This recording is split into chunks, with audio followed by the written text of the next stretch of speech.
Yes, people, hello, welcome back to part 2 of who every club needs to sign. We're not going to waste any more time. Let's get straight into this. Ipswich, back in the Premier League, back with the big boys. What an incredible job Kieran McKenna has done. And for him to sign a new contract going into the new season, it gives everyone a lift. Everyone at Ipswich given a boost by that news. A pretty decent team. They play fantastic football, but they do need to strengthen. We know the standard from the Championship up to the Premier League is a pretty significant jump. There's some core areas of the group I think they need to strengthen. I think really the main thing is just to bulk up the team, have a bigger squad, deal with injuries, deal with fatigue. A couple of signings are needed. So to continue the English theme that runs throughout the squad, I brought in James Trafford, Ethan Ampadu, Josh Brownhill, Cameron Archer up front, and maybe a bit of a wild card, maybe slightly unrealistic Miggy Almiron. I've also, as you can obviously see, included Amari Hutchinson. I do think they'll get him back. Maybe not. Maybe Chelsea sell him somewhere else. Maybe Chelsea loan him somewhere else. But it's a match made in heaven. I expect it to continue. James Trafford in goal. Struggled with Burnley last year. Maybe he's not a great goalkeeper, but I think he's a young man. He needs a bit of confidence. Kieran McKenna could maybe get the best out of him. He needs a platform to perform. Give him a chance. Ethan Ampadu, one of many Leeds players I think that will leave this summer. I think he deserves to be in the Premier League. Came to the Chelsea ranks, decent defender, and I think Ipswich do need a little bit more quality back there. Maybe someone who's a little bit better on the ball as well. Josh Brownhill, been in the Premier League for years, a lot of experience, will fight for the badge. It's exactly what Ipswich need. That kind of experience will be vital. Miggy Almiron as a wild card. I think he's definitely going to leave Newcastle this year. More than likely he's going to go abroad. But Ipswich, if you don't try, you don't know. And then Cameron Archer. Soft spot for him. I like him. I think he's a really decent young player. He's a lot of potential. I know predominantly Ipswich play with a target man, but Cameron Archer will give them something different. He will get you goals. He could play with the target man quite often. And you've bulked up the team considerably there. And I think you've got a team that can stay up and fight for survival. Next up, the Foxes, back in the Premier League, but at what cost? Enzo Maresca has left as their manager. I would expect probably Kieran Dewsbury-Hall to leave. Maybe McAteer on the wing could leave as well. Iggy Nacho, his contract has expired. He's left on a free. They need really to bulk up the squad, to bulk up the team, and of course, obviously a new manager. When a new manager comes in, there could be a whole different system and different shape. It's a little bit tricky to estimate how many players they bring in and who they bring in. Also, with their PSR issues, there could be a point deduction when they come back in the Premier League. I worry for Leicester coming back into the Premier League next season. Despite my worry and despite potential PSR issues, some smart signings with a couple of sales to fund those signings could actually, maybe, keep Leicester in the Premier League. I think Eddie Nketiah up front will be a shrewd piece of business. A man who's hungry to succeed, hungry for goals. He will be a quality signing for Leicester. And they need a striker. Vardy's 70 years of age. Patson Daka has still not proved himself. They need someone who's going to hit double figures with a platform, with regular games, consistent game time. I think Eddie Nketiah could do that. Fabio Carvalho in behind him has always shone in the Championship. Never really stepped up to Premier League level. Hasn't really got a chance at Liverpool, however. And I think Carvalho, similar to Nketiah, is a young kid hungry to prove himself. Mavididi and Fatawu with Carvalho in behind Eddie Nketiah sounds pretty lethal to me. There's a lot of movement, a lot of technique, a little bit raw. Young players who will be willing to bounce and learn off of each other. And then at left back, I mentioned Sergio Gomez when Enzo Maresca was still there. Now that he's gone, my opinion's probably changed a little bit. But Gomez definitely will leave Leicester. I think they need a left back. James Justin and Ricardo Pereira can fight it out for right back. But the Premier League experience that Leicester have in the squad will help them. But they need to bring in a bit of quality and perhaps a bit of youth to bring in more energy. Maybe they'll survive. But with the PSR issues, probably a point deduction when they come back. It's not looking good for the Foxes. Next up, the mighty Reds, my beloved Liverpool. Jurgen Klopp has left. After 9 years, Mr. Arne Slot is the new manager, and I tell you what, he's got big cojones to step in after Jurgen Klopp to take this job. How will he do? Dutchmen, they don't have a good record in the Premier League. But hopefully Arne Slot will be slightly different. He has got, thankfully, a very, very good squad to work with, as we can see. But there are a few areas I think they need to strengthen. I've also left the right wing vacant because I do see Mohamed Salah leaving this summer. But a couple of areas they need to strengthen, a couple of areas they need to get better in. And probably just a little bit more luck with injuries would be the main thing. But this is a squad that many of them have worked with Jurgen Klopp for years and years and years. And it's going to take a little bit of time for Arne Slot to take them out of their habits and almost kind of the routine that they've been in with Jurgen Klopp for so long. That's going to take time. But a little bit of luck with injuries, a few quality signings, which we'll get to in a minute. I think Liverpool can certainly, again, challenge for the Premier League if Arne Slot can get to grips with the Premier League and if his tactics work like they did at Feyenoord. But it's a big, big jump into the Premier League. It's a whole different standard. So step forward, Mr. Mohamed Kudus, Adam Varela and William Pacho. And we'll start with him. Big boy from Eintracht Frankfurt. I think it's what Liverpool need. Of course we need a defender. I actually think we need 2 centre-backs, but maybe that's just me. But I think we're going to see a change in shape, which is why I think we need 2 left-footed centre-backs, which William Pacho is. Piero Hincapié will be my other pick. And I think Liverpool need that because there's going to be a little change in shape next year. Trent will invert. When he inverts, Kwanzaa, Van Dijk and Pacho will shuffle across and make up a back 3. Arsenal do this, Man City have done this. I think we're going to see Liverpool, because Arne Slot likes to do this. We're going to see this next year, Pacho and Hincapié. Either or, I would prefer both. Maybe I'm being a little bit unrealistic. Alan Barella from midfield, a fellow Argentinian to sit alongside Alexis McAllister in a double pivot, which is what Arne Slot likes to do. Very comfortable on the ball, aggressive, hungry, good tackler. Not an out-and-out proper defensive midfielder like we need. Not a destroyer, not a physical specimen, an athlete that I think we need. But there will be a slight change in shape, obviously, with Arne Slot, and I think Alan Varela fits into what he wants.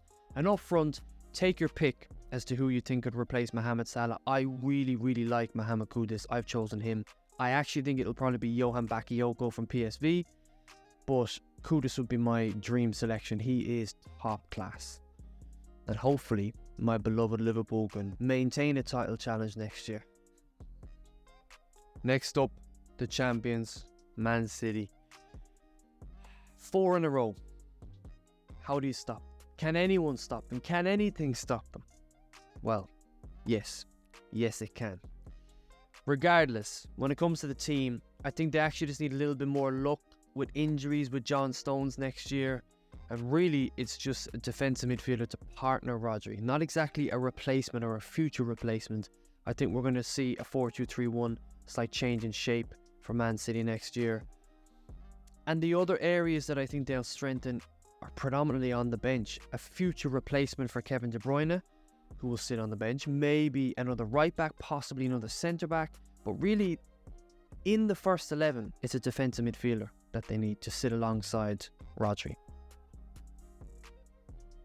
And the one man to potentially help Man City win 5 in a row is Bruno Guimaraes from Newcastle. There is apparently a release clause. There's definitely interest in him from Man City. I think he'd be very open to stay in England. I'm sure there's clubs from abroad that are interested in him, but Bruno Guimaraes himself would probably like to stay in England, be in the Champions League, stay in the Premier League. It makes sense for all parties involved. For City, the other signings would probably sit on the bench. A future replacement for De Bruyne, maybe a right back, a centre back, but that team right there probably goes on and wins another Premier League. I mean, it's just ridiculous. But Bruno Guimaraes is the one guy that just brings another element of control and technique to Man City's team that you didn't really think was possible.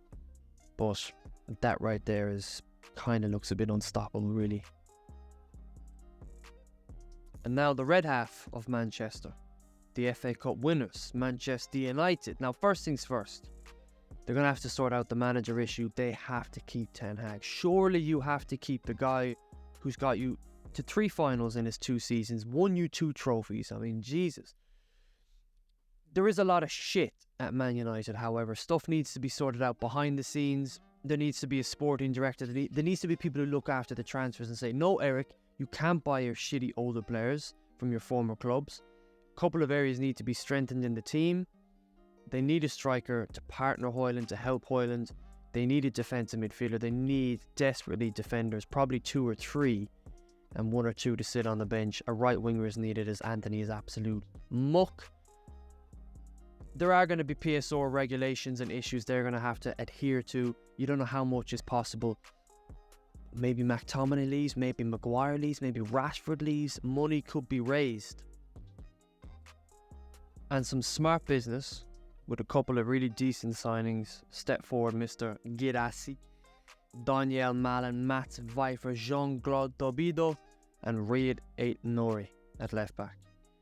These are areas I think United have to strengthen. Maybe 1 or 2 on the bench as well to bulk up the squad after a couple are sold. This, I think, is realistic. It's affordable. Guirassy, apparently 17 million release clause.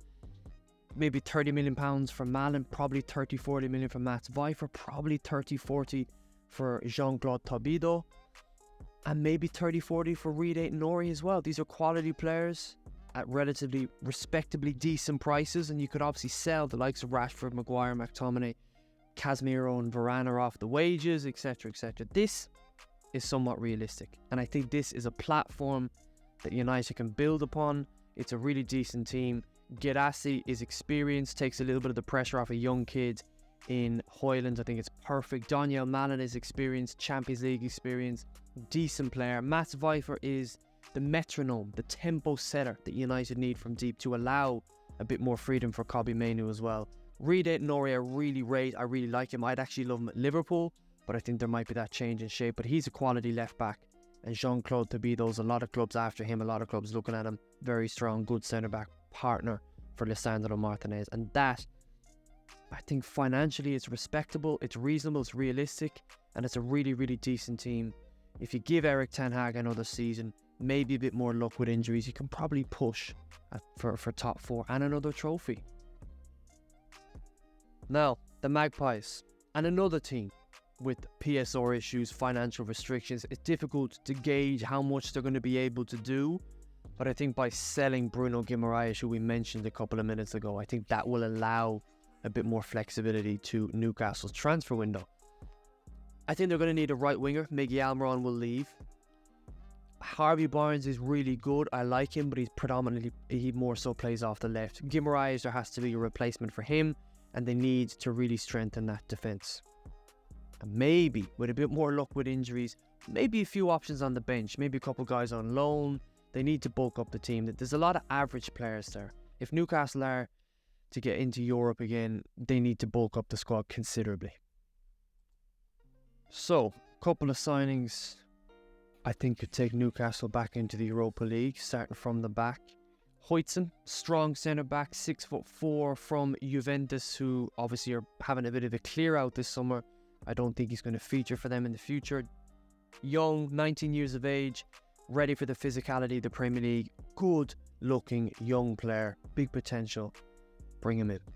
Lloyd Kelly, to continue this weird obsession that Eddie Howe has with playing big lanky centre-backs out of position at left-back, but a certain definite improvement on Dan Burn, and someone who has had injury issues in the past, so fits right in to Newcastle's criteria.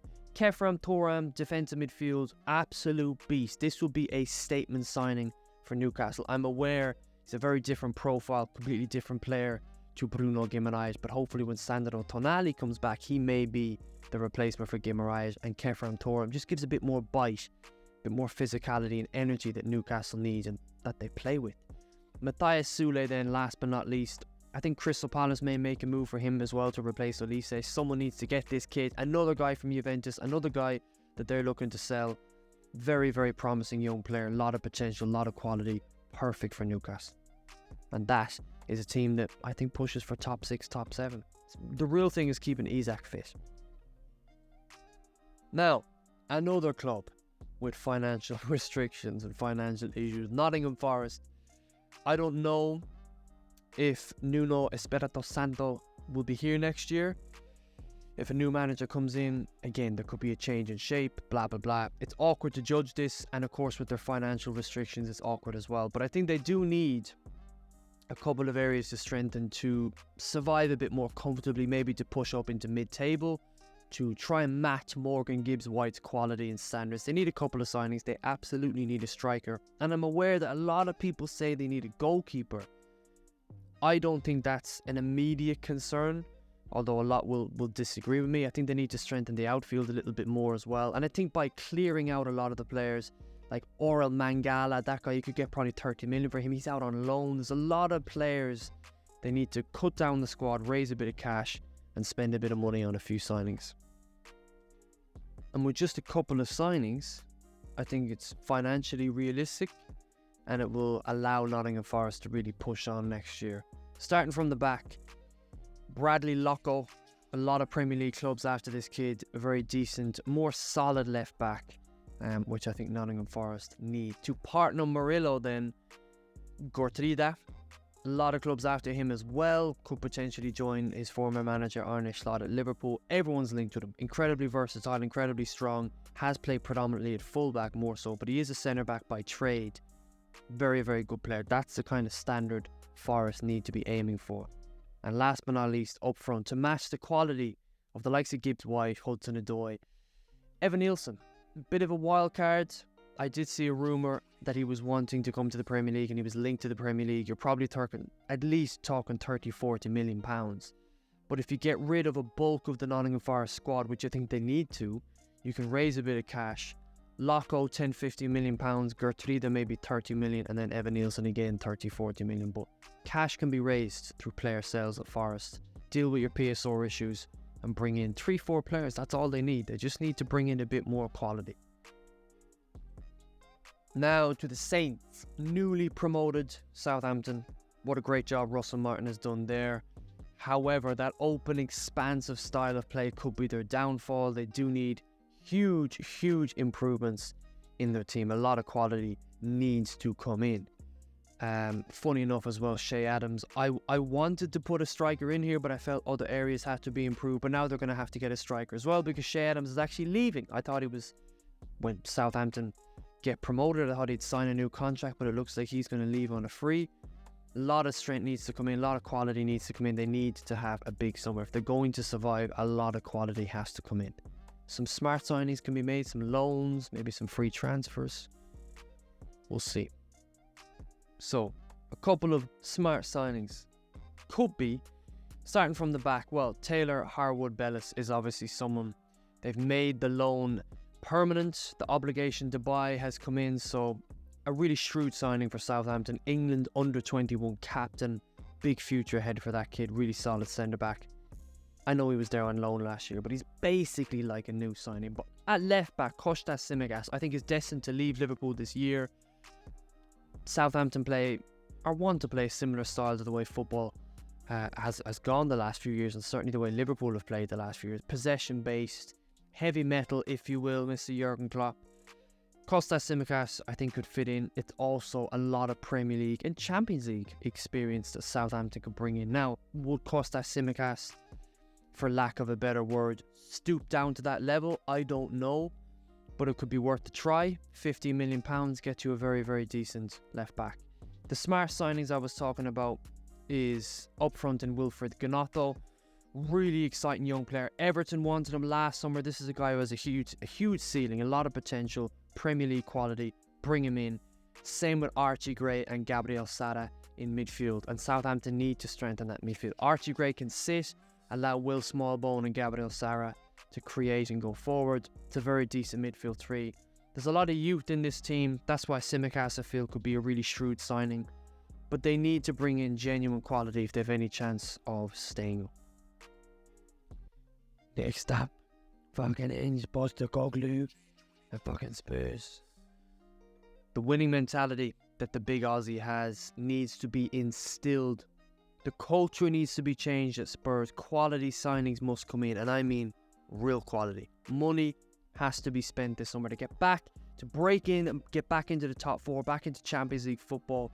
Give Ange the time. The mentality's there, the character's there. That needs to spread.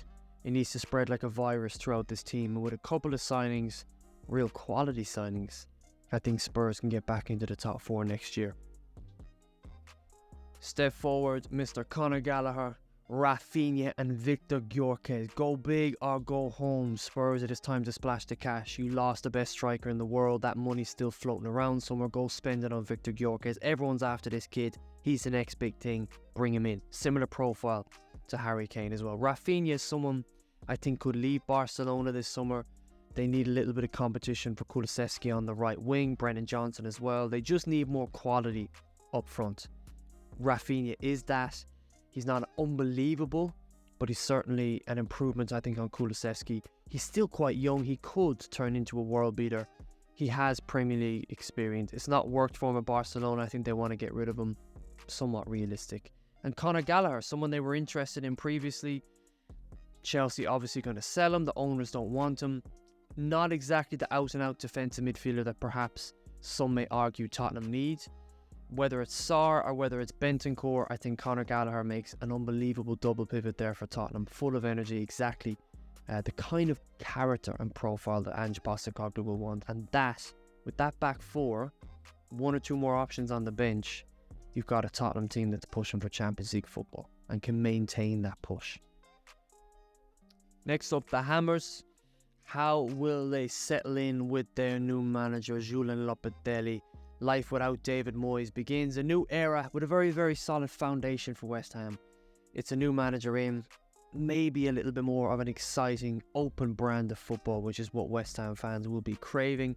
And like I said, a great foundation to build upon. It's a really, really decent squad. There are some aging players that need to go. There is some areas that have to be strengthened, some areas that need to be upgraded, perhaps, as you can see. And it's awkward because Lucas Paqueta, I don't know, is this guy going to face a ban? Is he going to be banned the rest of his life?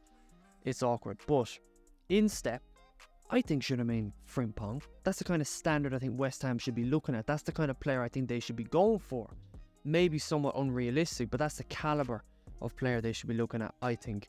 Per Shores, someone they've been linked to it for a long time, had a bad injury last year, but I think it's someone they may make a move for. Then, we already mentioned Mohamed Kudus will leave. I think maybe he stays, and if he does stay, West Ham are in an even better position. But Jack Clark, someone they've been linked to it previously, very decent player from the Championship, from Sunderland, a really, really good young kid who has a lot of potential, similar to the way that West Ham play, with direct, very aggressive, direct wingers. And up front, they so desperately need a striker. Now, Lopetegui does like predominantly to play with target men and big strikers, but someone in Youssef En-Nesyri I think could be a really good signing for West Ham. 27 years of age, in his prime, Champions League experience, very good striker. And that's the kind of striker that West Ham needs. Someone who's going to bang in 15 goals a season, maybe even 20 goals in all competitions, to feed off of Jarrod Bowen, Lucas Paqueta, and perhaps maybe Mohamed Kudus' quality, but Jack Clark, some other winger, whoever else comes in. It's going to be a busy summer at West Ham. I expect a good bit to be done. They have to strengthen the defence and need to upgrade, I think, like I said, on some of the older players. Like Koufal's a good right back, but they can do better than that. Thomas Souček in midfield, they can do a little bit better than that. And finally, we come to last but not least, Wolverhampton Wanderers. What a job Gary O'Neill has done. The main thing for Wolves, I think, is keeping him over the next couple of years. But again, another club with financial restrictions. How much of a budget will they have? How much business will they actually be able to do? But I think there is some really, really good players here. There's a very good core. Jose Sa has a lot of experience, good player. Kilman, I think, is decent. Lemina and João Gomez make up a wonderful midfield. I really like the two of them. I think they're very, very good. Matthias Cunha up front, of course, is full of quality. It's a really decent Wolves team. They just need a couple of areas to improve in. And by selling Pedro Neto, I think they can make this happen. Reid Aït-Nouri, I think, will leave as well. So you've got 70, 80, 90 million there straight away to spend. And I think you could probably spend that money on someone they've been linked with for a long time, starting at centre-back, Victor Nelson. Good, strong defender. They need a centre-back. He's a good signing. Hugo Bueno, someone they promoted from within. A good young left-back, ready-made replacement in Reid Aït-Nouri. Very similar player, actually, as well. And then the three boys up front, I think Wolves could pull this off. And I think if they did, you've got a really, really good attacking front four. Little bit raw, decision making at times may let them down, but the potential is there. Nelson 100% is going to leave Arsenal, Reiss Nelson. Emile Smith-Rowe I think will leave Arsenal as well. You can probably pick the two of them up, maybe 30-35 million pounds for the two of them. And then Jonathan Rowe from Norwich out on the left. Too good to be in the Championship, like many. We've mentioned a few of them in this video, funny enough.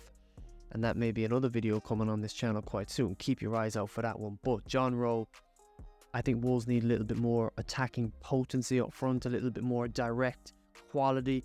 Pedro Neto's always injured. Get rid of him, raise the funds to bring in those three guys that I've mentioned, and all of a sudden that's a very, very decent Wolves team in and around mid-table, and just bit by bit making very, very good strides and progress under Gary O'Neill. One thing is for sure, money will be spent. Business will be done. Exciting transfers will happen. I can't wait to see it unfold. I can't wait to see it all happen. So make sure to subscribe, stick around. A lot of transfer news and updates and rumors will be here. We'll do a few breakdowns on players, talk a little bit about the tactical side of certain signings as well as the financial side. Boys, I appreciate you watching. God bless. See you again.